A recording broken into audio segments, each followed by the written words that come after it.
आ गया। बात करेंगे मंत्री विजय शाह की मामले में गठित स्पेशल इन्वेस्टिगेशन टीम की, यानी एसआईटी ने सुप्रीम कोर्ट में स्टेटस रिपोर्ट सबमिट कर दी है और मामले में आज सुप्रीम कोर्ट में सुनवाई होनी है।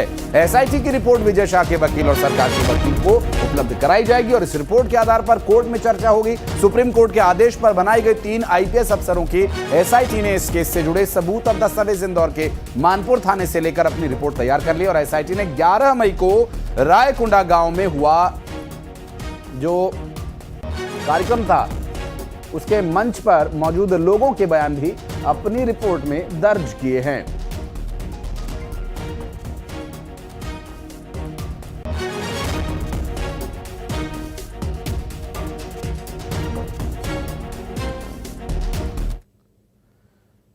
और छत्तीसगढ़ से आई एक बड़ी खबर यह कि बस्तर जिला अब घोषित रूप से नक्सल मुक्त हो चुका है। जी हां, केंद्र सरकार ने बस्तर को नक्सल मुक्त घोषित कर दिया। बस्तर का नाम अब LWE जिलों की सूची से हटा दिया गया है। मिल रही जानकारी के अनुसार जो LWE की सूची होती है जिसमें ऐसे जिलों के नाम शामिल हैं जो नक्सलवादी प्रभाव में हैं, नक्सलवादियों के किसी न किसी रूप से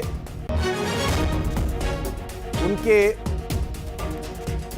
एक्शन से किसी न किसी स्तर पर वो प्रभावित होते हैं। ऐसी अब जिलों की सूची से बस्तर को बाहर कर दिया गया है क्योंकि बस्तर में नक्सलवाद पूरी तरह से खत्म कर दिया गया है। मिल रही जानकारी के अनुसार LWE की सूची से अब इस जिले का नाम हटा दिया गया है। एक बड़ी जानकारी, एक बड़ी खबर और एक राहत की खबर, एक खुशखबरी। हालांकि एहतियात के तौर पर यहाँ कुछ समय तक ऐसे जो ऑपरेशंस हैं और ये सुनिश्चित करने के लिए कि क्या जो LWE की सूची से बस्तर जिले का नाम हटाया गया है ये सुनिश्चित किया जाए कि ये LWE की सूची से बाहर ही रहे, इसलिए भी कुछ सुरक्षा बल यहाँ पर तैनात रहेंगे। जांच पड़ताल और सर्च लगातार चलता रहेगा। लेकिन एक बड़ी घोषणा केंद्र सरकार के द्वारा की गई बस्तर जिले को लेकर।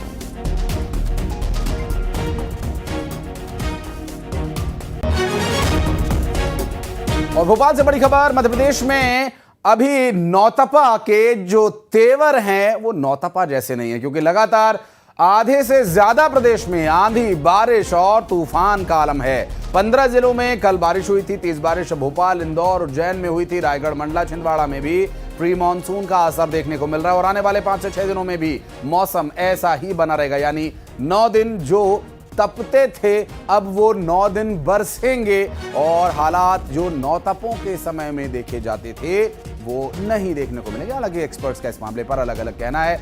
कोई इसे गर्मी से राहत बता रहा है तो कोई नौतपों में होने वाली गर्मी के चलते जो प्रकृति के आधार पर जो संतुलन बनाए रखने के लिए गर्मी की आवश्यकता होती है वो आवश्यकता इस बार पूरी नहीं होगी तो उसका दूरगामी एक परिणाम जरूर देखने को मिलेगा।